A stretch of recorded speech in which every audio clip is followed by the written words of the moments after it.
ముందుగా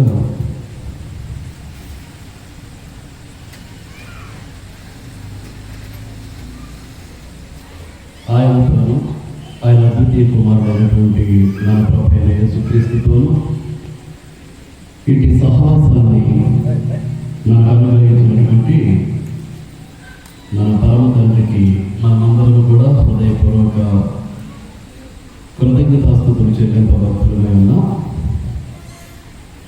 అలాగే ఈ సువార్త కూడిక జరిగించడానికి ఉదయం నుంచి కూడా ప్రయాసపడినటువంటి సహోదరులకు, యవనస్తులకు, సహోదరులకు, యవనాలకు అందరికీ కూడా వాళ్ళని అభినందిస్తూ నా ప్రత్యేకమైనటువంటి వందనాలు పేరు పేరున చెల్లిస్తూ ఉన్నాను.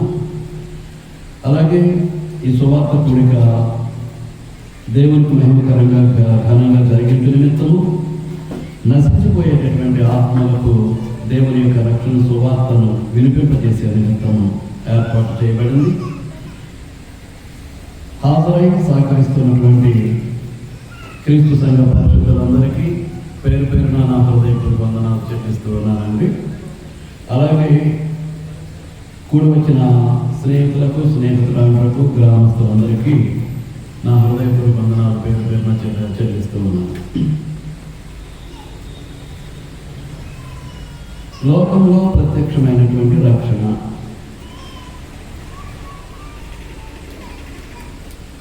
లోకంలో రక్షణ ప్రత్యక్షమైంది.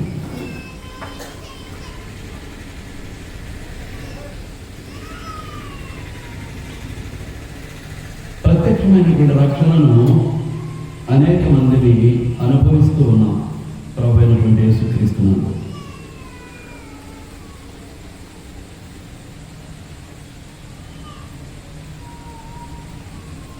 ఎలాగో అని మనం ఆలోచన చేస్తే చూడండి, యోహాను సువార్త 4వ అధ్యాయం. యోహాను సువార్త 4వ అధ్యాయం.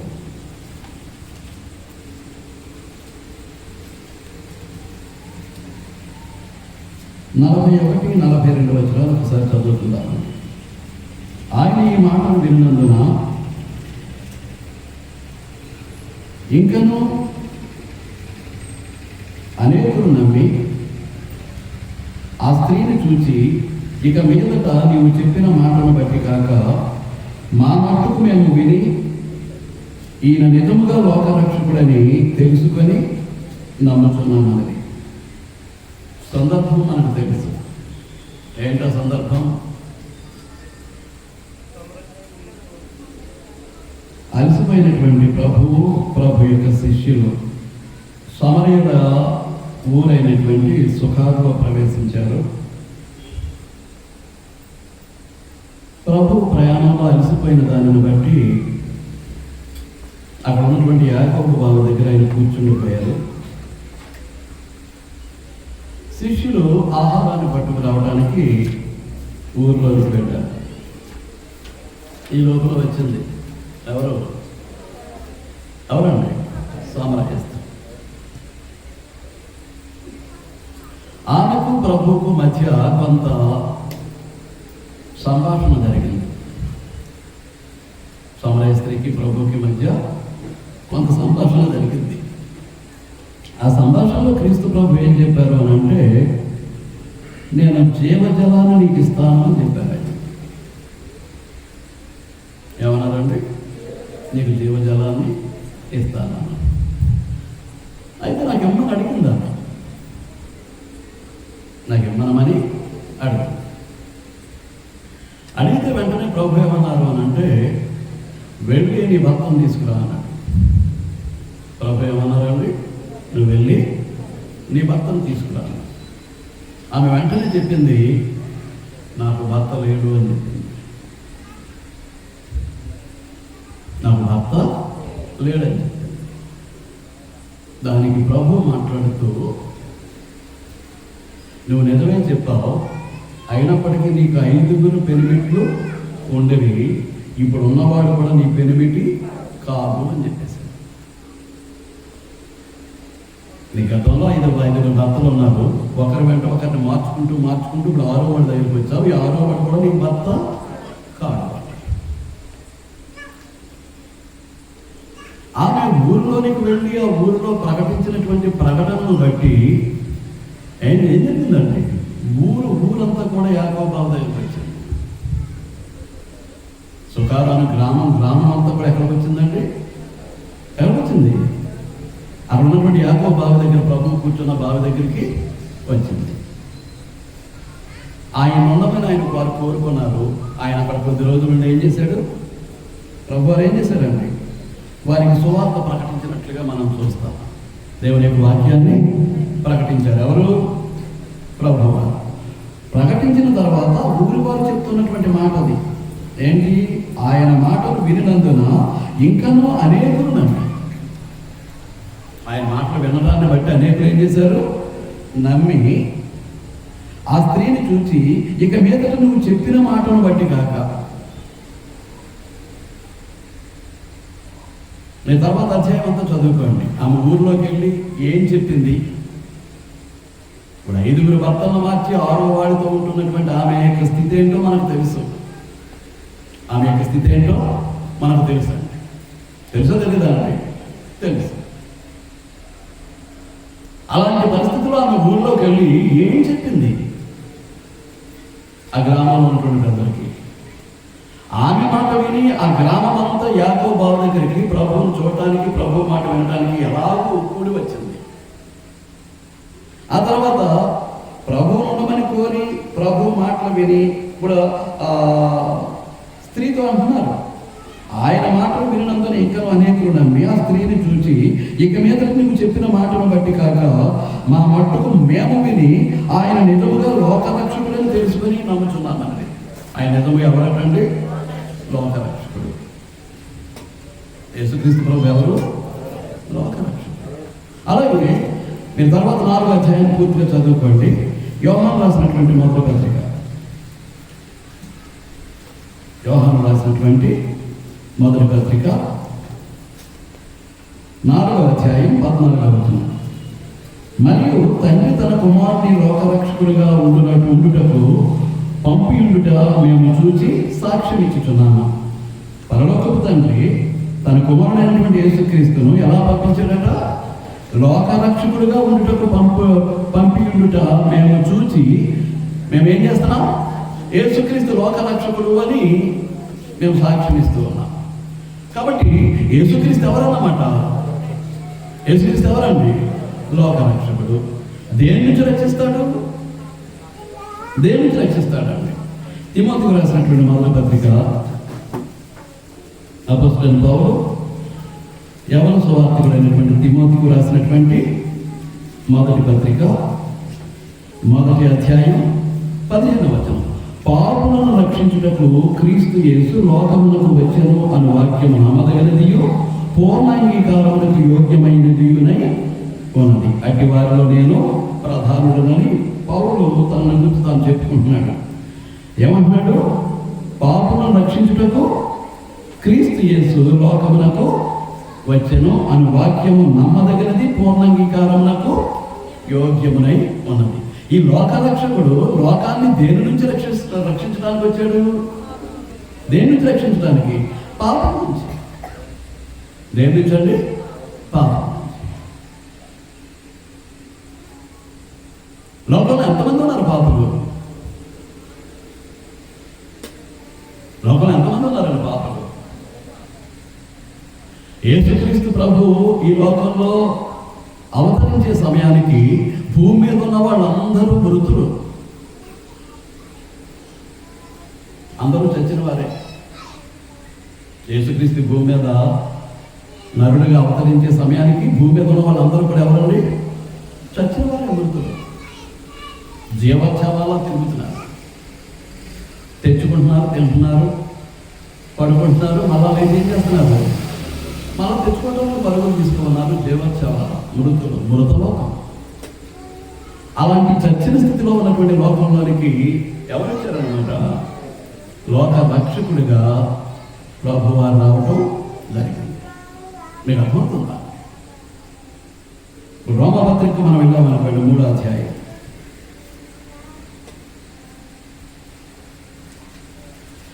రోమపత్రిక 3వ అధ్యాయం 23వ వచనం. ఏ భేదమును లేదు, అందరూ పాపము చేసి దేవుడు అనుగ్రహించు మహిమను పొందలేకపోతున్నారు. ఏ భేదమును లేదు. ఏ భేదమును లేదు అని అంటే ఏ భేదమును లేదంటేనండి. చూడండి 3వ అధ్యాయం 9వ వచనం. అలాగైనా ఏమందమో, మేము వారి కంటే శ్రేష్ఠులమా తక్కువ వారమా?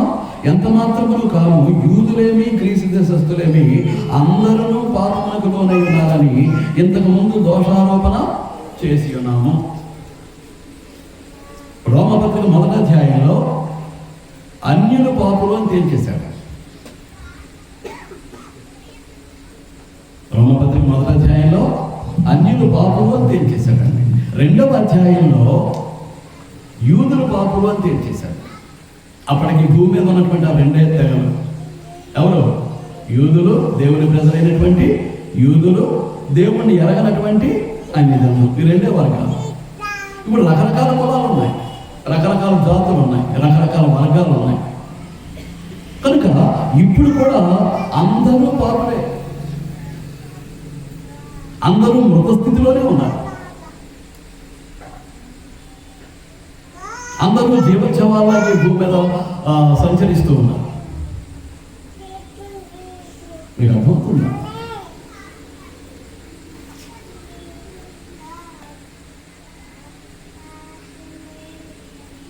దేవుని యొక్క రక్షణ సువార్తను విని ఆ సువార్తకు విధేయులై పాపక్షమాపణ నియమానికి సంపూర్ణంగా లోబడి, ఏంటి ఆ పాపక్షమాపణ నియమం అంటే, మనకి 1వ శతాబ్దపు సంఘ చరిత్ర అపోస్తుల కార్యముల గ్రంథం.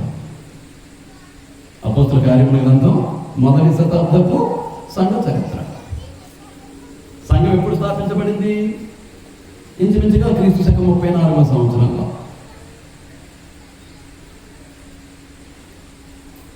అవును, పస్కా పండుగ రోజున క్రీస్తు ప్రభు తన శిలువ మీద బలి అయిపోయారు, లోక పాప విమోచనార్థం. బలి అయిన తర్వాత ఆయన 3వ దినాన మరలా మరణాన్ని జయించి సమాధిని గెలిచి పునరుద్ధానం చెందారు.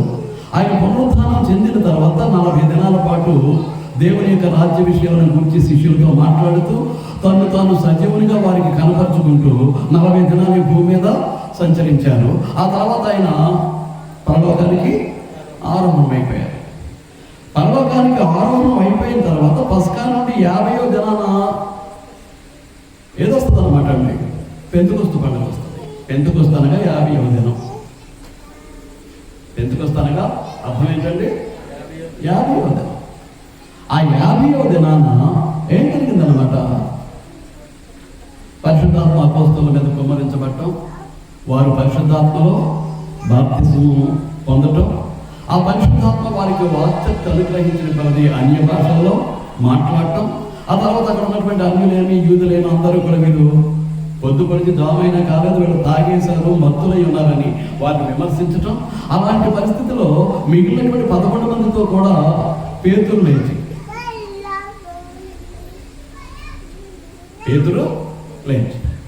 ఇప్పుడు సోదరులు జ్ఞాపకం చేశారు. ఏంటది? మత్తయి సువార్త 16వ అధ్యాయం 18వ వచనంలో ఏముంది? ఈ బండ మీద నా సంఘములో కట్టుదును, పాతాళలోక ద్వారములు దాని ఎదుట నిలువనేలవు, పరలోక రాజ్యం యొక్క తాళపు చెవులు నీకు ఇచ్చేదను. ఎవరికి? పేతురుకి. కనుక ఆ తాళపు చెవులను పుచ్చుకున్నటువంటి పేతురు ఏం చేశాడు? పరలోక రాజ్యం యొక్క తలుపులు తెరవడానికి ప్రయత్నం చేశాడు. దేని ద్వారా? తన తొలి ప్రసంగం ద్వారా. తొలి ప్రసంగం ద్వారా ఏం చేశాడు? తాళాలు తెరిచాడు. తెరిస్తే పౌలు యొక్క పేతురు యొక్క బోధన అంగీకరించినటువంటి వాళ్ళు 3000 మంది ఆ రోజున బాప్తిసం పొందినట్లుగా మనం చూస్తాం. సంఘ స్థాపన జరిగింది. సంఘంలో 3000 మంది చేర్చబడినట్లుగా అపోస్తుల కార్యాలు 2వ అధ్యాయంలోనే దేవుడు వాయించినట్లుగా మనం చూస్తాం. మీకు అర్థమవుతుందా? కాబట్టి ఇక్కడ మనం చూడాల్సింది ఏంటి అని అంటే, పాపము నుండి రక్షించడానికి యేసుక్రీస్తు ప్రభు ఈ లోకానికి వచ్చారు. పాపమును రక్షించడానికి యేసుక్రీస్తు ప్రభు ఈ లోకానికి వచ్చారు. పాపం ఎంతమంది చేస్తున్నారు అంటే, లోకంలో ఉన్నటువంటి ప్రతి వాడు పాపం చేస్తూనే ఉన్నాడు. పరిశుద్ధ గ్రంథం ఎప్పుడు కూడా ఒకే ఒక సంఘాన్ని గురించి మాట్లాడుతుంది. అది క్రీస్తు సంఘం అనేటటువంటిది గ్రంథమే ఘోషిస్తూ ఉంది. మనుషులుగా మనం కాదు ఘోషించేది. ఎవరు మాట్లాడుతున్నారు? దేవుడే మాట్లాడుతున్నాడు, లేకపోతే క్రీస్తు ప్రభువే మాట్లాడుతున్నాడు. ఒకే ఒక సంఘం, ఏది భూమి మీద స్థాపించబడినటువంటి సంఘం, అది క్రీస్తు ప్రభువు కట్టినటువంటి సంఘం. మత్తయి 16:18. ఇప్పుడు నేను కట్టుకున్నటువంటి ఇల్లు నాదే ఉంది, కానీ క్రీస్తు కట్టుకున్నటువంటి సంఘం క్రీస్తుది కాదట. అది క్రైస్తవ ప్రపంచంగా పిలబడుతున్నటువంటిది మాట్లాడుతున్నటువంటి మాట. నేను కట్టుకున్న ఇల్లు నాదే, కానీ క్రీస్తు కట్టినటువంటి సంఘం క్రీస్తుది కాదు. అలాగే నేను ఏదైనా సంపాదించుకున్నాను అనుకోండి, అది నాది. డబ్బు పెట్టి ఏదైనా సంపాదించుకున్నాను అనుకోండి, అది ఎవరిది? నాది. కానీ క్రీస్తు ప్రభు సంపాదించుకున్నాడు. దేంతో సంపాదించుకున్నాడు? మత్తయి సువార్త అపోస్తలుల కార్యముల గ్రంథం 20:28 మనం చూస్తే, దేవుడు తన స్వరక్తం ఇచ్చి సంపాదించిన తన సంఘమును కాయుటకు అని మిలేతు రేవులో దిగినటువంటి పౌలు ఎఫెసీ పట్టణంలో ఉన్నటువంటి క్రీస్తు సంఘ పెద్దలకు కబురు పెట్టి వారిని పిలిపించి వారితో మాట్లాడుతూ చెప్పినటువంటి మాట. మీరు అర్థమవుతుందా? చూడండి, అపోస్తలుల కార్యముల గ్రంథం 20:28. ముందుగా 17వ వచనం చదువుతాను. అతడు అనగా పౌలు మిలేతు నుండి ఎఫెసుకు వర్తమానం పంపి సంఘపు పెద్దలను పిలిపించాను. వారు తన యొద్దకు వచ్చినప్పుడు, నేను ఆసియాలో కాలు పెట్టిన దినం వచ్చినప్పుడు వారితో ఇట్లనను. ఎవరితో మాట్లాడుతున్నాడు? ఎఫెసీ పట్టణంలో ఉన్నటువంటి క్రీస్తు ప్రభు యొక్క సంఘ పెద్దలను పిలిపించి వారితోటి మాట్లాడుతున్నాడు. మాట్లాడితే ఏమంటున్నాడు? 28వ వచనంలో, దేవుడు తన స్వరక్తం ఇచ్చి సంపాదించిన తన సంఘమును కాయుటకు పరిశుద్ధాత్మ మిమ్మల్ని దేని యందు అధ్యక్షులుగా ఉంచాను.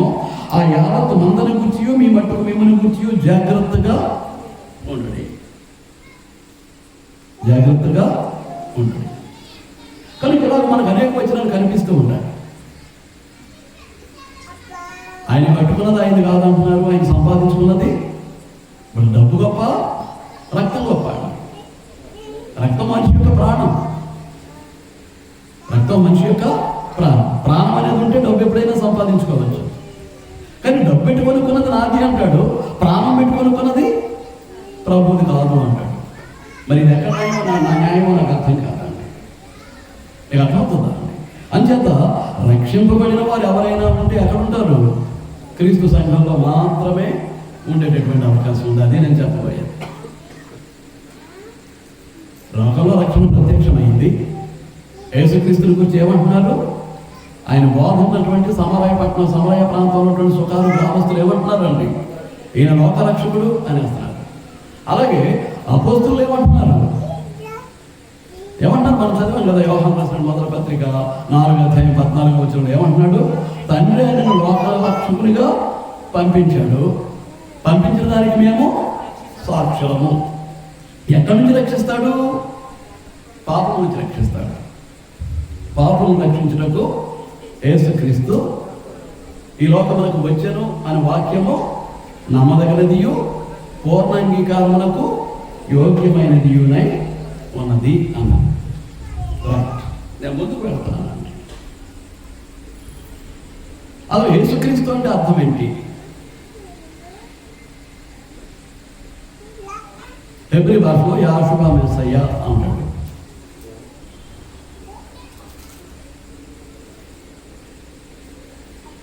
రక్షకుడైన అభిషిక్తుడు దాని అర్థం. అదే గ్రీకు భాషకు వస్తే ఏమన్నాడు అంటే యేసుక్రీస్తు అన్నాడు. గ్రీకు భాషకు వస్తే ఏమన్నాడు? యేసుక్రీస్తు. యేసు అనగా రక్షకుడు.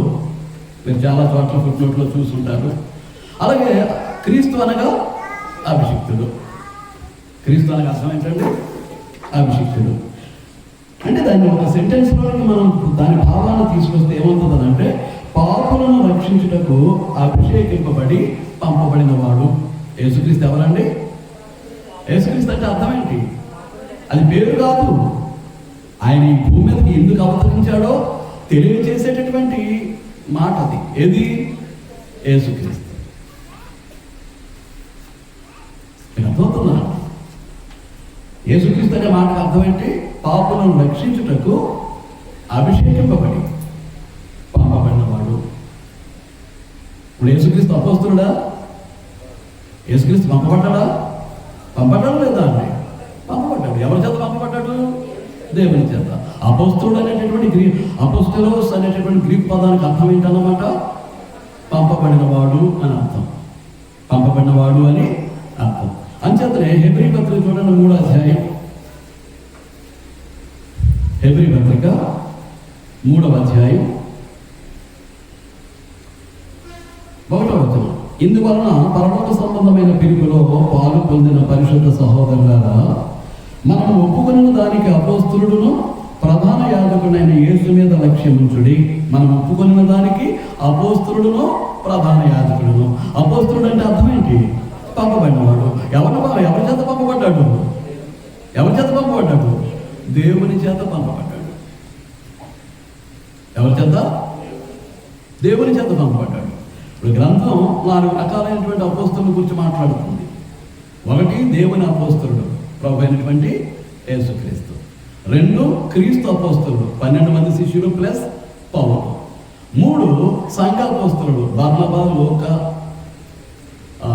మార్కు, ఇటువంటి వారందరూ కూడా ఎవరండి? సంఘ అపోస్తులుడు. ఆఖరిగా దొంగ అపోస్తులుడు. ఆఖరిగా ఎవరి గురించి మాట్లాడుతుంది? దొంగ అపోస్తులుడు. వీరు దేవుడు పంపిన వారు కాదు, యేసుక్రీస్తు పంపిన వారు కాదు, క్రీస్తు సంఘం పంపిన వారు అసలే కాదు. వీళ్ళు ఎవరన్నమాట? దొంగ అపోస్తులుడు. వీటన్నిటికీ వాక్యాధారాలు ఉన్నాయి. నేను ఇప్పుడు వాటి జోలికి వెళ్ళబోవట్లేదు. ఏం చేద్దంటే నేను మాట్లాడబోయే అంశం వేరు కాబట్టి నేను దాని జోలికి వెళ్ళట్లేదు. కనుక క్రీస్తు ఎవరు? ఇప్పుడు అపోస్తుడేనా కాదా? పంపబడ్డాడా లేదా? ఎవరి చేత పంపబడ్డాడు? తండ్రి అనేటువంటి దేవుని చేత లోకరక్షకుడిగా ఈ భూమి మీదకి పంపబడినటువంటి వాడు. తర్వాత ఆయన ఎలా ప్రత్యక్షమయ్యాడు? మనం అనుకున్న అంశం ఏంటి అని అంటే, లోకంలో ప్రత్యక్షమైనటువంటి రక్షణ. ఆయన ఎలా ప్రత్యక్షమయ్యాడు? చూడండి, తిమోతికి రాసినటువంటి 1వ పత్రిక. మీరు చాలా జాగ్రత్తగా లేఖనాలు పరిశీలించాలని మీకు మనవి చేస్తూ ఉన్నాను. తిమోతికి రాసిన 1వ పత్రిక 3వ అధ్యాయం 16వ వచనం.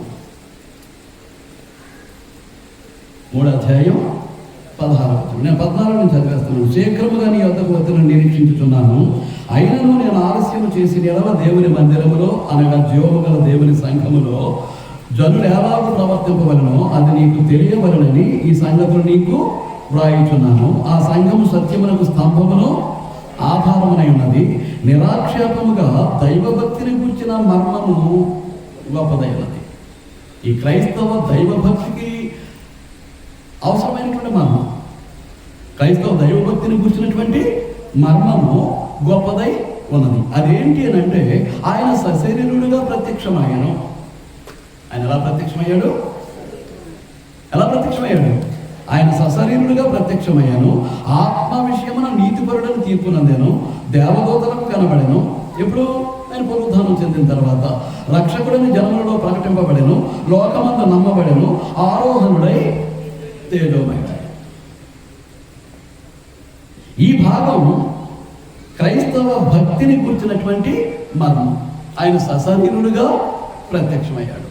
సశరీరుడు అంటే మనకలాంటి శరీరం, రక్తమాంసాలతో కూడినటువంటి దేహం కలిగిన వాడిగా యేసుక్రీస్తు ప్రభు ప్రత్యక్షమయ్యాడు. ఇప్పుడు యేసుక్రీస్తు ప్రభు ప్రత్యక్షమయ్యారు అని అంటే ఏది ప్రత్యక్షమైంది? రక్షణ ప్రత్యక్షమైంది. ఏది ప్రత్యక్షమైందంటే రక్షణ ప్రత్యక్షమైంది. ఆయన సశరీరుడుగా ప్రత్యక్షమయ్యాను అని అంటే ఆయన సశరీరుడు కాడా? కాడు. ఆయన సశరీరుడు కాడు. ఎప్పుడు? నిత్యత్వంలో, దైవత్వంలో దేవునితో సమానుడు, దేవుడు ఆత్మస్వరూపి ప్రభువైనటువంటి యేసుక్రీస్తు కూడా ఆత్మస్వరూపే, పరిశుద్ధాత్ముడు కూడా ఆత్మస్వరూపే. అది దైవికమైనటువంటి మండలి. దాన్ని గ్రంథం ఏమని మాట్లాడింది? ఏమని మాట్లాడిందండి? దైవత్వము అని మాట్లాడింది. ఏమని మాట్లాడింది? దైవత్వం. అంతే తప్ప త్రిత్వము అని కానీ త్రియేక అనేటువంటి పదాలు గ్రంథంలో లేవు. అప్పుడు అవి ఆ తత్వం అనే మాట, త్రియేక అనే మాట తప్పుడు భావంతో ఈ రోజున క్రైస్తవ ప్రపంచం ఉపయోగిస్తూ ఉన్నది, కానీ వాస్తవానికి గ్రంథంలో పదాలు లేవు. సమయం వచ్చినప్పుడు వాటిని గురించి కూడా నేను మాట్లాడతాను. దేని గురించి? త్రిత్వం అనే పదాన్ని గురించి, త్రియేక అనే పదాన్ని గురించి కూడా తర్వాత మాట్లాడతాను. ప్రస్తుతానికి అసందర్భం కాబట్టి దాన్ని వదిలేశాను. ఆ ముగ్గురిని కలిపినటువంటి దాన్ని ఏమంటుంది గ్రంథం? ఏమంటుందండి? దేవత్వం. ఇంగ్లీష్లో అయితే గాడ్ హ్యాడ్. ఇంగ్లీష్లో ఏమంటుందండి? God had. కాబట్టి వారు ఎవరు? ఆత్మస్వరూపుడు. ఎవరు?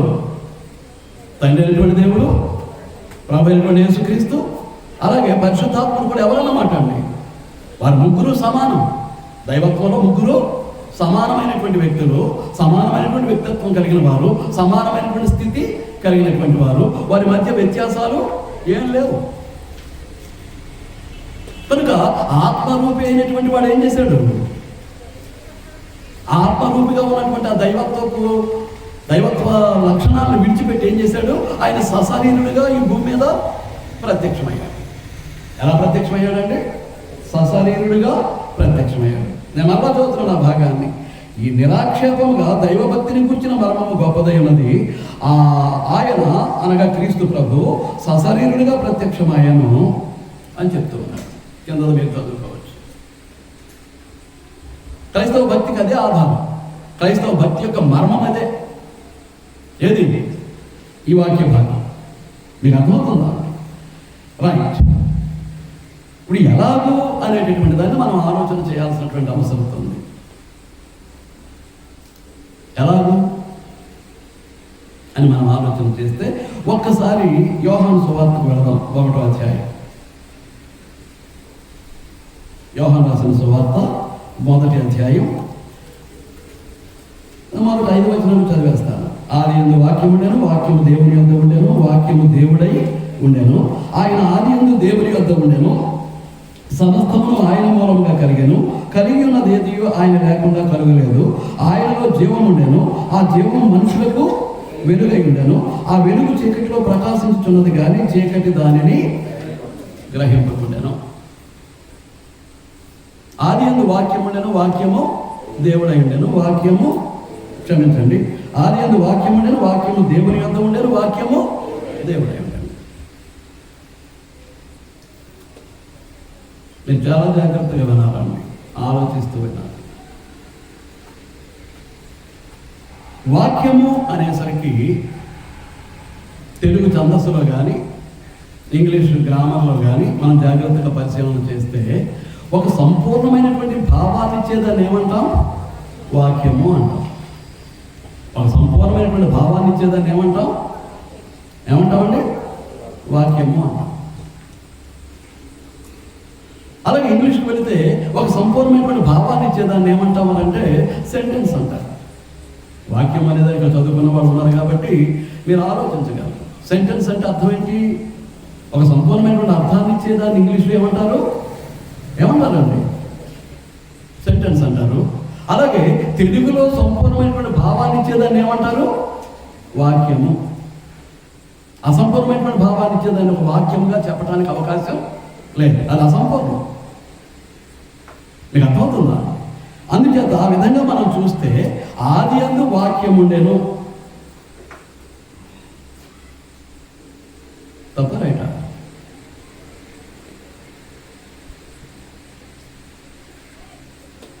నేను అలా చెప్పలేను. ఒక్కసారి ఇంగ్లీష్ బైబిల్కి వెళ్దాం. In the beginning there was a word, the word was with God, the word was God. ఇది ఇంగ్లీష్ బైబిల్లో ఉన్నటువంటిది. చదువుకున్నటువంటి పిల్లలు ఉన్నారు, చదువుకున్నటువంటి పెద్దవారు కూడా ఉన్నారు. వర్డ్ అంటే వాక్యమా? మాట్లాడాలి. వర్డ్ అంటే వాక్యమా? వర్డ్ అంటే వాక్యమా అండి? వర్డ్ అంటే మాట, పదము, పలుకు, ఇంకా కాస్త లోతుకు వెళితే శబ్దం. ఏదో పలికాడు, సౌండ్ వచ్చింది. ఇంకా మాకు ఎవరికి అర్థం అవ్వకుండా మాట్లాడాయని ఇక్కడ ఒక ఆయన ఉన్నాడు. ఎవరు? రాజేష్ కుమార్ మమతల యొక్క ద్వితీయ సంతానం. ఏదేదో మాట్లాడుతూ ఉంటాడు, ఎవరికి అర్థం కాదు. శబ్దం వస్తుంది, శబ్దం తన నోటి నుంచి వస్తుంది. ఏం మాట్లాడుతాడో తనకు తెలుసు. తన భావం ఏంటో, తను ఏమనుకుంటున్నాడో, ఏం చెప్పదలుచుకున్నాడో తనకు తెలుసు. కానీ మనకు అర్థం కాదు. శబ్దం వస్తుంది కానీ ఆ భాష మనకు అర్థమవట్లేదు, ఆ మాట మనకు తెలియట్లేదు. మీకు అర్థమవుతుందా? మీరు చాలా జాగ్రత్తగా ఆలోచన చేయాలి. అందుచేత మనం ఏమనొచ్చు అని అంటే వాక్కు, మాట, పదము, పలుకు, ఇంకా కాస్త లోతుగా వెళ్తే శబ్దం అనేటువంటి పర్యాయ పదాలు మనం వాడవచ్చు. దేనికి? ది వర్డ్ అనేటువంటి పదానికి. ది వర్డ్ అనేటటువంటి పదానికి ఆ అర్థాలు వాడచ్చు. కనుక ఇక్కడ వాక్యము అనేటటువంటిది ఏంటంటే మనం చదవటానికి అనుకూలంగా ఉండేటట్టుగా తర్జుమా చేశారు తప్ప వాస్తవానికి వాక్యము అనేటటువంటిది కరెక్ట్ ట్రాన్స్లేషన్ కాదు, సరైనటువంటి తర్జుమా కాదు. అవునంటారు కాదంటారా? అంటట్లేదు. ఏం చేత? వాక్యం అంటే ఒక సంపూర్ణ భావాన్ని తెలిపేటటువంటి ఒక దానిని ఏమంటాం? వాక్యం అంటాము. అదే ఇంగ్లీష్లో ఏమంటారు? సెంటెన్స్ అంటారు. ఇక్కడ వర్డ్ అనేసరికి సంపూర్ణ భావాన్ని ఇవ్వడు. కానీ ఇంగ్లీష్ బైబిల్లో అదే వాడాడు. In the beginning there was a word, the word was with God, the word was God. అంటే ఏంటి? ఆ వాక్కు, ఆ మాట, ఆ పదము, ఆ పలుకు, ఆ శబ్దం ఏంటన్నమాట? ఆదిలో ఉంది. ఆది యందు వాస్తవానికి ఎలా తర్జుమా చేయాలి? ఆది యందు వాక్కు ఉండేను, లేదా ఆది యందు మాట ఉండేను, ఇలాగ తర్జుమా చేయాలి. కానీ అలా తర్జుమా చేయలేదు. భాష అందం కోసం చదవటానికి ఇప్పుడు ఆది యందు వాక్కు ఉండేను, లేకపోతే ఆది యందు మాట ఉండేను అంటే ఎలా ఉంది? పలకడానికి భాష పరంగా కొంచెం అందంగా అంత మధురంగా లేదు, పలకడానికి అంత మధురంగా లేదు. అంచేత ఏం చేశారు అంటే ఆది యందు వాక్యం ఉండేను, వాక్యము దేవుని యొద్ద ఉండేను, వాక్యము దేవుడై ఉండేను, ఆయన ఆది యందు దేవుని యొద్ద ఉండేను, సమస్తమును ఆయన మూలముగా కలిగెను. ఆది యందు వాక్యం ఉండేను, వాక్యము దేవుని యొద్ద ఉండేను, వాక్యము దేవుడై ఉండేను. తర్వాత ఏమన్నాడు? ఆయన దేవుడై ఉండేను అని చెప్పి ఏం చేశాడు? ఆయన అంటే ఇప్పుడు ఆ వాక్కును ఏం చేస్తున్నాడు అనమాట? వ్యక్తీకరిస్తూ ఉన్నాడు. ఆ వాక్కును ఏం చేస్తున్నాడండి? వ్యక్తీకరిస్తూ ఉన్నాడు. ఆ వాక్కుకు వ్యక్తిత్వాన్ని ఆపాదిస్తూ ఉన్నాడు. సాధారణంగా మాట అని అంటే ఏమని సంబోధిస్తాం? అది అంటాం. అది పుంలింగము కాదు, స్త్రీలింగము కాదు. అదేంటి? నపుంసక లింగం కిందకి వస్తుంది. కాబట్టి దాన్ని ఏమని సంబోధిస్తాం మనం? అది. దీన్ని అక్కడ పెట్టు.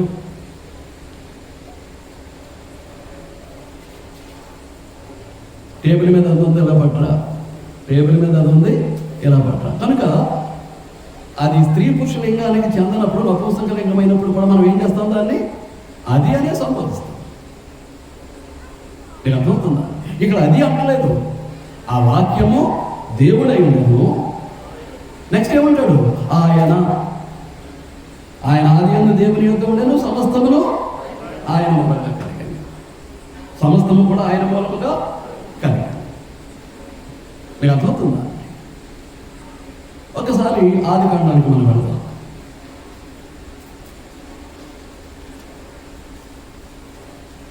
ఆది కాండం 1వ అధ్యాయం.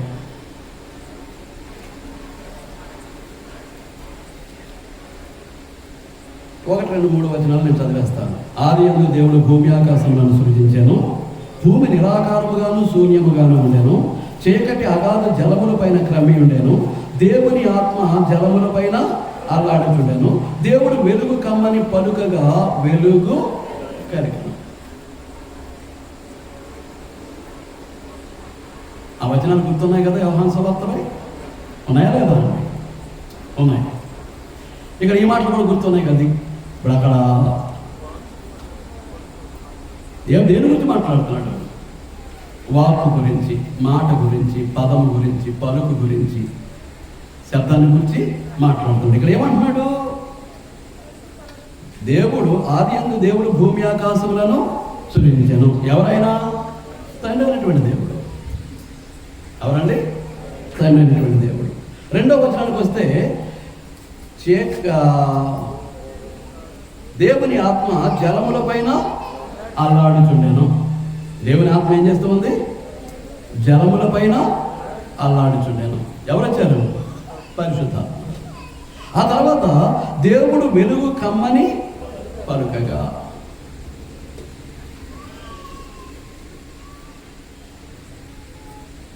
In the beginning there was a word, walk, మాట, పలుకు, పదం.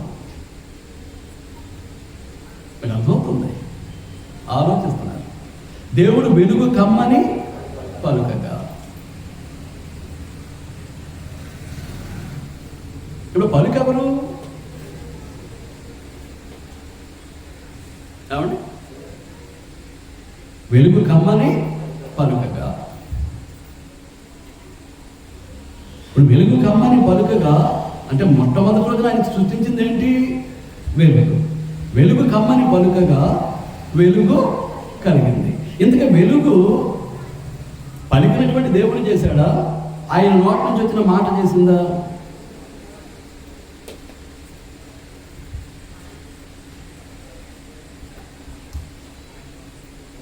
ఏమండి? విద్యావంతులు ఎవరు చేశారా? దేవుడు చేశాడా?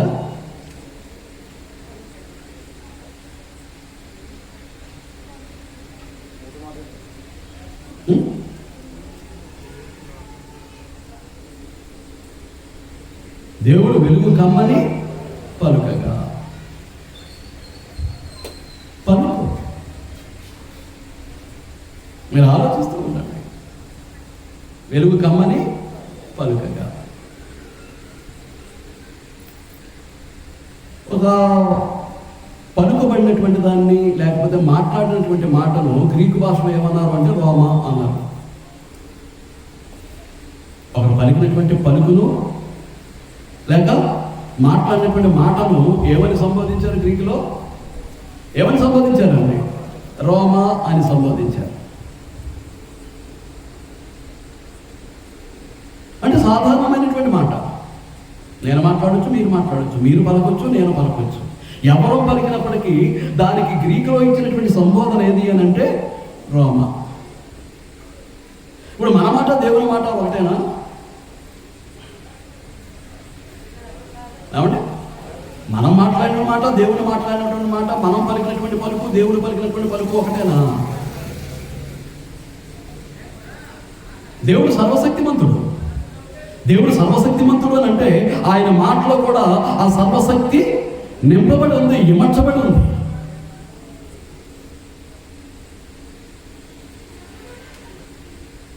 ఇమర్చబడి ఉంది.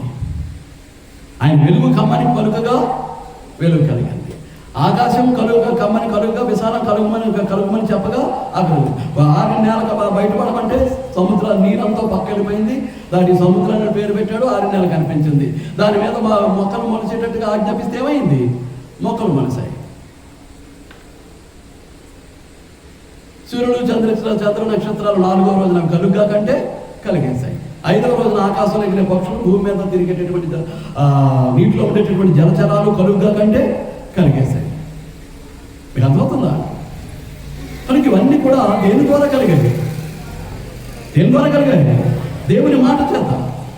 ఆయన మాట చెప్పాడు, అవి కలిగేశాయి. ఇప్పుడు కలిగేశాయి అంటే దేవుడు సర్వశక్తిమంతుడు కనుక ఆయన మాటలో కూడా ఏముంది? శక్తి.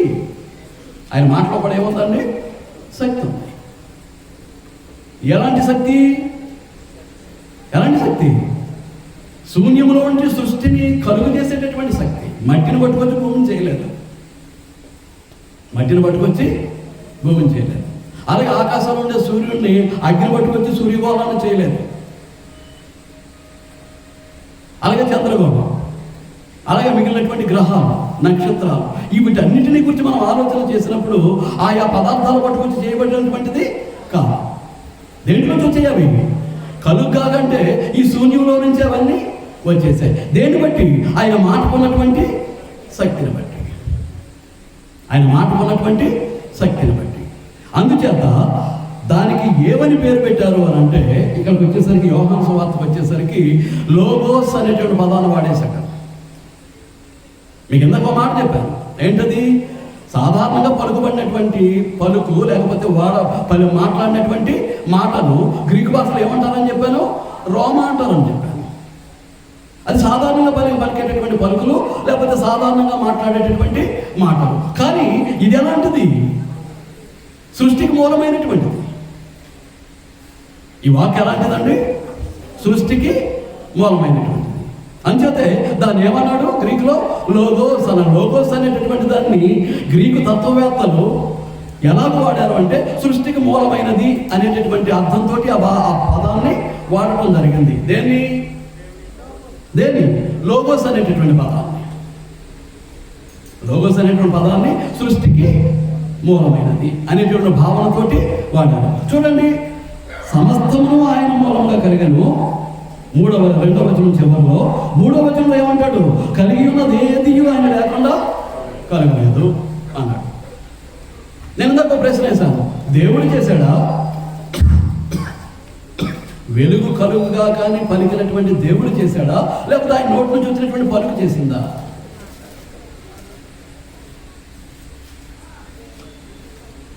ఎవరు మాట్లాడుతున్నా?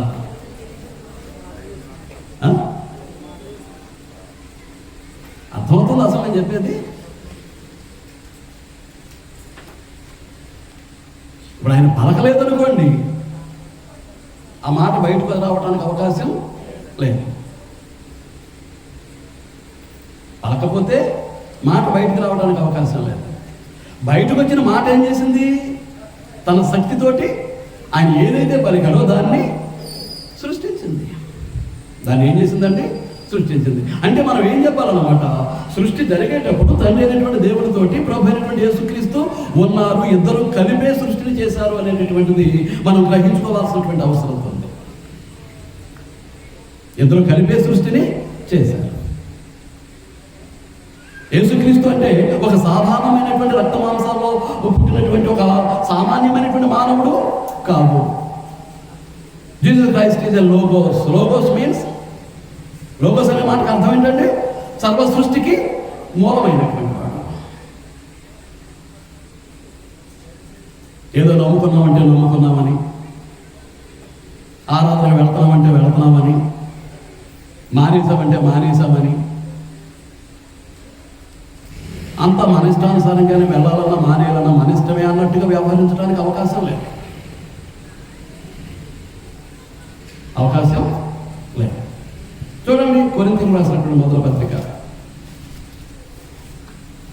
కొరింథీయులకు రాసిన మొదటి పత్రిక 8వ అధ్యాయం 6వ వచనం. ఆకాశం అందైనను భూమి మీదనైనను దేవతల పడినవి ఉన్నాను, మనకు ఒక్కడే దేవుడు ఉన్నాడు, ఆయన తండ్రి, ఆయన నుండి సమస్తమును కలిగాను, ఆయన నిమిత్తము మనమున్నాము. ఇక్కడ ఎవరి గురించి మాట్లాడుతున్నాడు? మూతికి బ్యాచ్లు వేసేసామని సైలెంట్గా కూర్చోక నాకు సమాధానం చెప్పండి కాస్త అంత గట్టిగా. ఏంటండి మీకు అందట్లేదా? అర్థమవట్లేదా? మరి మాట్లాడటానికి బాధ ఏంటి? ఏమండి, మనకు ఒక్కడే దేవుడు ఉన్నాడు, ఆయన తండ్రి, ఆయన నుండి సమస్తమును కలిగాను, ఆయన నిమిత్తము మనము ఉన్నాము. అక్కడ ఎవరి గురించి మాట్లాడాడు? తండ్రి అటువంటి దేవుడి గురించి మాట్లాడాడు. ఆయన సృష్టిని చేసినట్టుగా చెప్పేశాడు. ఇంకా కిందకి వెళ్ళాం అనుకోండి, మరియు మనకు ప్రభు ఒక్కడే, ఆయన యేసుక్రీస్తు, ఆయన ద్వారా సమస్తమును కలిగాను, మనము ఆయన ద్వారా కలిగిన వారము. తండ్రి ద్వారా కలిగిన వారము, యేసుక్రీస్తు ద్వారా కలిగిన వారము. అంటే సృష్టి నిర్మాణ క్రమంలో ఎవరు పారిభాగస్తులై ఉన్నారన్నమాట? తండ్రి అయినటువంటి దేవునితోటి ప్రభు అయినటువంటి యేసుక్రీస్తు పారిభాగస్తులై ఉన్నాడు. మీ ముందే చెప్పాను, దైవత్వంలో తండ్రి, కుమార, పరిశుద్ధాత్మలో the 3 persons are equal in the godhead. దైవత్వంలో వాళ్ళ ముగ్గురు కూడా సమానం. అంచేతనే మనం ఫిలిప్పీ పత్రికలో చదువుతాం 2వ అధ్యాయం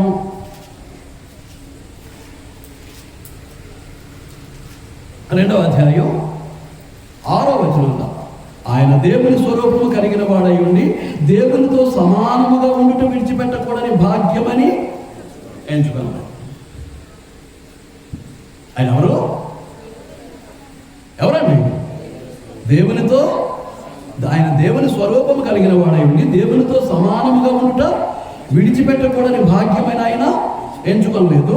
మన పాప విమోచనార్థం ఆయన మనుషుల పోలికగా పుట్టి దాసుని స్వరూపాన్ని ధరించుకొని తను తానే రిక్తునిగా చేసుకున్నాను. మరియు ఆయన ఆకారమందు మనుషుడిగా కనబడి మరణము పొందినంతగా, అనగా శిరోమరణము పొందినంతగా విధేయత చూపిన వాడై తనను తాను తగ్గించుకున్నాడు.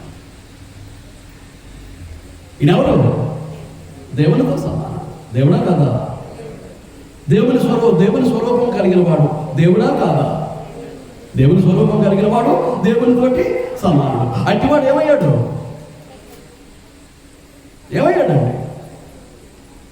ఇప్పుడు ఆయన సృష్టికర్త అయినా. ఇంకో వచనం చూపెడతాను, కొలసలకు రాసిన పత్రిక. విషయాన్ని గ్రహించుకోలేకపోతే రాసుకున్నా కానీ ఏమర్థం అవుతాండి. తర్వాత అయోమయం. మరి చెప్పేటటువంటి దాన్ని ముందు అర్థం చేసుకోవడానికి ప్రయత్నం చేయాలి. తీసారా అండి? కొలసలకు రాసిన పత్రిక 1వ అధ్యాయం 15వ వచనం. ఆయన అదృశ్య దేవుని స్వరూపి అయి సర్వ సృష్టికి ఆది సంభూతుడై ఉన్నాడు. అనగా ఆకాశమందున్నవియు భూమి అందున్నవియు దృశ్యమైనవియు అదృశ్యమైనవి కానీ అవి సింహాసనములైనను ప్రభుత్వములైనను ప్రధానులైనను అధికారములైనను సర్వమును ఆయన యందు సృష్టింపబడును. సర్వమును ఆయన ద్వారాను ఆయనను బట్టి సృష్టించబడి. ఆయన అన్నిటికంటే ముందుగా ఉన్నవాడు. ఆయనే సమస్తమునకు ఆధారభూతుడు. ఎలా చూస్తున్నారు క్రీస్తును? ఆయన ఎవరంటే అదృశ్య దేవుని స్వరూపి. సృష్టి క్రమం అంతటినీ ఆయనే చేసినట్లే ఇక్కడ చెప్పేశాడు లేదా? మీరు పరిశీలించారా? ఏమంటున్నాడు? ఆయన అదృశ్య దేవుని స్వరూపి అయి సర్వ సృష్టికి ఆది సంభూతుడై ఉన్నాడు. అనగా ఆకాశమందున్నవియు భూమి అందున్నవియు దృశ్యమైనవి కానీ అదృశ్యమైనవి కానీ అవి సింహాసనములైనను ప్రభుత్వములైనను ప్రధానులైనను అధికారములైనను సర్వము ఆయన యందు సృజింపబడెను. సర్వమును ఆయన ద్వారాను ఆయనను బట్టి సృజింపబడెను. ఆయన అన్నిటికంటే ముందుగా ఉన్నవాడు. ఎక్కడ? నిత్యత్వంలో దేవునితో దైవత్వంలో ఆయనే సమస్తమునకు ఆధారం. నా సబ్జెక్ట్ వేరని చెప్తున్నాను కదా, దాని గురించి నేను ఎక్కువగా మాట్లాడటానికి అవకాశం లేదు.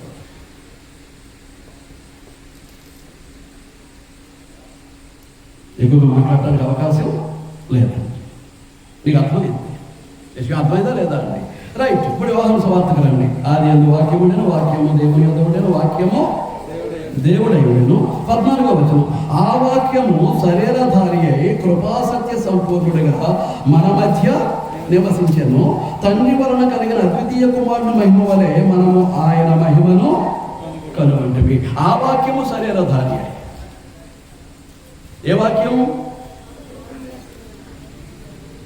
ఏదైతే సర్వ సృష్టికి మూలమని గ్రీకు తత్వవేత్తలు ఉచ్చరించేటటువంటి లేక భావించేటటువంటి లోగోస్ అనేటటువంటి గ్రీకు పదం ఉందో, ఆ సృష్టికి మూలమైనటువంటి ఆ వాక్కు లేకపోతే ఆ మాట, ఆ పలుకు ఏమైంది? శరీరధారి అయి కృపాసత్య సంపూర్ణుడిగా మన మధ్య నివసించాను. ఏమంటారు? దేవుని వాక్యము అన్నా, యేసుక్రీస్తు ప్రభువు అన్నా, దేవుడు అన్నా, దైవత్వం అన్నా చాలా చులకనండి. అలా తయారు చేశారు. బైబిల్లో తెలియనటువంటి బోధకులు ఏం చేశారండి? చాలా తేలిక చేశారు. కానీ అలా లేదు. అది అలాగూ లేదు. ఆది యందు వాక్యం ఉండేను, వాక్యము దేవుని యొద్ద ఉండేను, వాక్యము దేవుడై ఉండేను. ఆయన ఆది యందు ఆయన అన్నాడు అని అంటే వాక్యం అనగా ఏదో తెల్లగాలి మీద నిర్లక్ష్యం కాదు. మొట్టమొదటి మీరు గ్రహించాల్సింది, తెల్లకాగితం మీద నిర్లక్ష్యం కాదు అది. ఏం చేస్తానంటే ఆ వాక్యము శరీరధారి అయి కృపాసత్య సంపూర్ణుడిగా మన మధ్య, అనగా మన మధ్య అంటే మనుషుల మధ్య ఏం చేశాడు ఆయన? నివసించాడు. ఎంతకాలం? 33.5 సంవత్సరాలు. ఎంతకాలం అండి? 33.5 సంవత్సరాలు. దీన్ని బలపరుస్తూ ఇంకొక వాక్యాన్ని చదవబోతున్నాను. ప్రకటన గ్రంథం 19వ అధ్యాయం. ప్రకటన గ్రంథం 19వ అధ్యాయం 13వ వచనం. రక్తములో ఉంచబడిన వస్త్రము ఆయన ధరించుకొని ఉండెను, మరియు దేవుని వాక్యమైన నామము ఆయనకు పెట్టబడి ఉన్నది.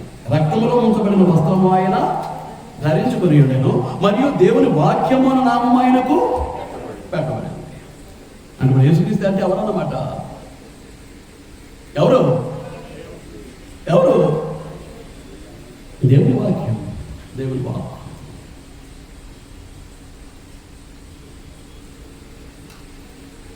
అర్థమైంది కదా నేను చెప్పింది? నా బాధ అర్థమైందా లేదా? అలా వస్తారండి? అర్థమైందా లేదా అండి? మాకేదో తెలిసిందే వాక్యమని, మిడిమిడి జ్ఞానంతో మా గ్రంథం అంతా తెలిసిపోయిందని, ఏదేదో బోధించేసి మనుషులను చెరపట్టేసి నరకంగా తీసుకుపోవడానికి అనేకులు ప్రయత్నం చేస్తున్నారు.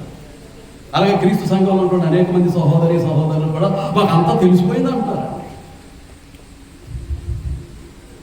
మాకంతా తెలిసిపోయింది, మేమంతా నేర్చేసుకున్నాం.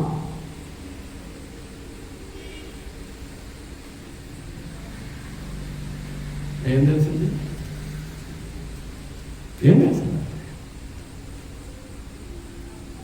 అది ఎలా జరిగింది? How to explain it, how to describe it? ఎలా వివరిస్తారు దాన్ని? వాక్యము శరీరధారి అని అంటే దాన్ని ఎలా వివరిస్తారు? ఆ వాక్యానికి వ్యక్తిత్వాన్ని ఆపాదించాడు అని అంటే ఎలా చెప్పగలమంటారా? నాకు అర్థమవుతుందా? గ్రహించగలమా?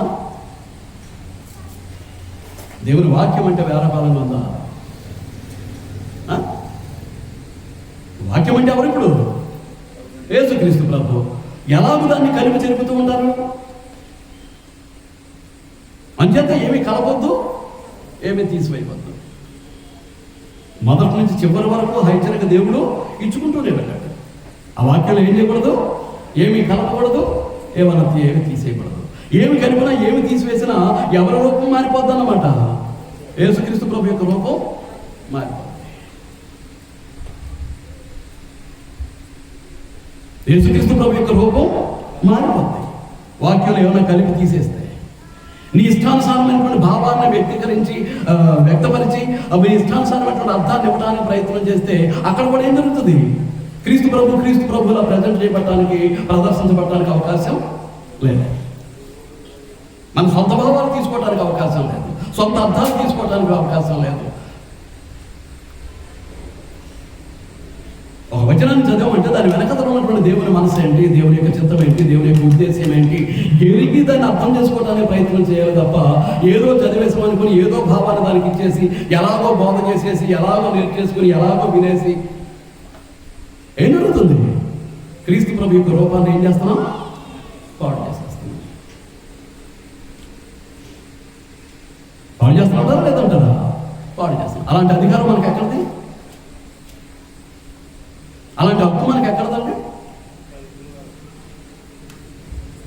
చాలా జాగ్రత్తగా ఉండాలి. వాక్యాన్ని నేర్చుకుని వాక్యానుసారంగా జీవించే విషయంలో ఎట్టి పరిస్థితుల్లోనూ కూడా ఉన్నది ఉన్నట్లుగానే సత్యవాక్యాన్ని సరిగా విభజించాలి. ప్రధానంగా 2 నిబంధనలు కనపడుతున్నాయి, పాత నిబంధన, క్రొత్త నిబంధన. కాస్త లోపలికి వెళితే 3 యుగాలు కనిపిస్తూ ఉన్నాయి. పెద్దల యుగము, ధర్మశాస్త్రము, లేక మోషే యుగము, లేక క్రీస్తు, లేక క్రైస్తవ, లేక కృపాయుగము. 3 యుగాలు కనిపిస్తూ ఉన్నాయి. మనం ఎక్కడ ఉన్నాం ఇప్పుడు? క్రైస్తవ యుగంలో ఉన్నాం, కృపాయుగంలో ఉన్నాం, లేక క్రీస్తు యుగంలో ఉన్నాం. మిగిలినటువంటి చట్టాలతో మనకు పని లేదు. ఆధారం కొరకు తీసుకుంటాం తప్ప ధర్మశాస్త్రంలో ఉన్నటువంటి చట్టంతో కానీ, ధర్మశాస్త్ర యుగంలో ఉన్నటువంటి చట్టంతో కానీ, పితరుల యుగంలో ఉన్నటువంటి చట్టంతో కానీ మనకు పని లేదు. మనం దేన్ని అనుసరించాలి? ఇప్పుడు క్రొత్త నిబంధన, క్రైస్తవ యుగానికి దేవుడు చేసినటువంటి చట్టం ఏది? క్రొత్త నిబంధన. ఇచ్చినటువంటి శాసనం ఏది? క్రొత్త నిబంధన.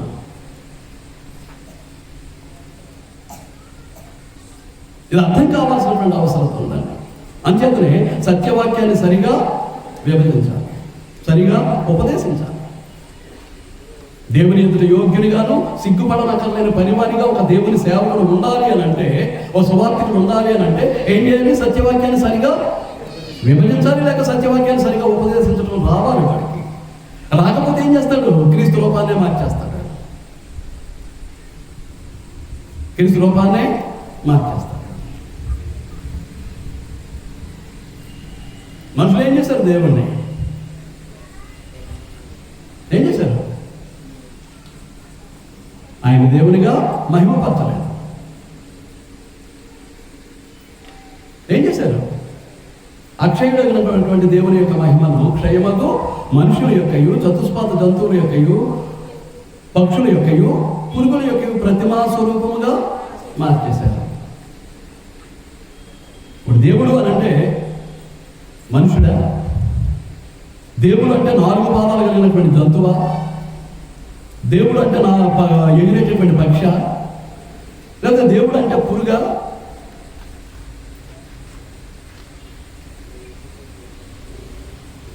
దేవుడు ఏం చేశారు? అక్షయుడైనటువంటి దేవుని మహిమను క్షయమైపోయేటటువంటి మనుషుల యొక్కయు, చతుష్పాద 4 పాదాలు కలిగినటువంటి జంతువుల యొక్కయు, పక్షుల యొక్కయు, పురుగుల యొక్కయు ప్రతిమా స్వరూపంగా మార్చేశారు. అంటే దేవుని యొక్క సత్యాన్ని ఏం చేశారు? అసత్యానికి మార్చేశారు. దేవుని యొక్క సత్యాన్ని అసత్యానికి మార్చేశారు. సృష్టికర్త అయినటువంటి దేవుని విడిచిపెట్టి సృష్టించబడినటువంటి సృష్టమును పూజించుకుంటూ వెళ్ళిపోతుంది లోక విధానం. అది కనుక మనం చాలా జాగ్రత్తగా ఉండాల్సినటువంటి అవసరం ఉంది. అదే విధానంలో క్రీస్తు ప్రభువు మనం దేవుని వాక్యాన్ని కలిపి చెరుపుట ద్వారా వికృత రూపాన్ని క్రీస్తుకి ఇచ్చేటటువంటి ప్రయత్నం మనం చేయకూడదు. దేవుడు అన్నటికీ క్షమించడు. దేవుడు అన్నటికీ క్షమించడు. ద్వితీయోపదేశకాండం నుంచి కూడా దేవుని వాక్యంతో ఏమి కలపొద్దు తీసేయద్దు అని హెచ్చరించుకుంటూ వెళ్ళినటువంటి దేవుడు ఏం చేశాడు? చివరికి వచ్చేసరికి ఎవడైనాను ఏదైనాను ఈ వాక్యంతో కలిపినట్లయితే వానికి పరిశుద్ధ గ్రంథంలో ఉన్నటువంటి తెగుళ్ళన్నీ వాడికి వస్తాయన్నాడు. ఎవడైనా తీసేసినట్లయితే వాడికి పరలోకం అనగా జీవవృక్షంలో పాలు లేదనేసాడు. ఇది అర్థమైందా లేదా అండి? మరొక విషయాన్ని చెప్తున్నాను. ఇప్పుడు యోహాను సువార్త 17:17కి వెళ్ళామనుకోండి. అక్కడ ఏముంటుంది? సత్యమందు వారిని ప్రతిష్ఠ చేయము, నీ వాక్యమే సత్యం. ఏమంటాడు? సత్యమందు వారిని ప్రతిష్ఠ చేయము, నీ వాక్యమే సత్యం. అదే 14:6 వస్తే యోహాను సువార్తలోనే 17:17. అదే 14 అధ్యాయం 6వ వచనానికి వస్తే అక్కడ ఏమంటాడు? నేనే మార్గమును, నేనే సత్యమును, నేనే జీవమును. ఆ వాక్యము సత్యము, ఇక్కడ క్రీస్తు సత్యము. 2 సత్యాలు ఉంటాయా? మాట్లాడాలి. అలా చూస్తారేమండి? 2 సత్యాలు ఉంటాయా? సత్యం అసత్యం, నిజము అబద్ధం, అలా ఉంటాయి తప్ప 2ను ఒకే టైంలో ఒకే విధానంలో ఉన్నటువంటి 2 సత్యాలు ఉండవు. 2 అబద్ధాలు ఉంటాయా? మాట్లాడండి సూర్యబాబు గారు. 2 అబద్ధాలు ఉంటాయా? ఒకటే అబద్ధం, సత్యం ఒకటే. క్రీస్తు సత్యం, వాక్యము సత్యం. వాక్యమే క్రీస్తు, క్రీస్తే వాక్యము. వాక్యాన్ని కలిపి చెరిపేవాడు క్రీస్తు యొక్క ఉనికిని దెబ్బతీస్తున్నాడు అన్నమాట. క్రీస్తు యొక్క స్వరూపాన్ని మార్చేస్తున్నాడు అన్నమాట. దీన్ని దేవుడు అన్నటికీ క్షమించడు. దేవుడు అన్నటికీ క్షమించడు. ఇప్పుడు ఏం రుజువు అవుతుంది? వాక్యమే క్రీస్తు. వాక్యానికి లోబడినవాడు క్రీస్తుకు లోబడ్డు. వాక్యానికి విధేయత చూపనివాడు క్రీస్తు ప్రభుకు విధేయుడు కాడు. క్రీస్తు మాటలు లెక్క చేయడు. నువ్వు వాక్యానికి లోబడితేనే క్రీస్తు ప్రభుకు లోబడిన దానము, లేక లోబడిన వాడు. వాక్యానికి విధేయత చూపిస్తేనే వాక్యమైనటువంటి క్రీస్తుకు విధేయత చూపిన దానము, లేక విధేయత చూపిన వాడు. లేకపోతే నువ్వు దేవుని మీద తిరుగుబాటు చేసేవాడివే, దేవుని ఎదురాడేవాడివే. దేవునికి లోబడే తత్వం నీ దగ్గర లేదు. దేవునికి విధేయత చూపే విధానం నీ దగ్గర లేదు. నీకు అర్థమవుతుందా? యేసుక్రీస్తు ఎందుకు వచ్చాడు? ఎందుకు వచ్చాడు? పాపలను రక్షించుటకు యేసుక్రీస్తు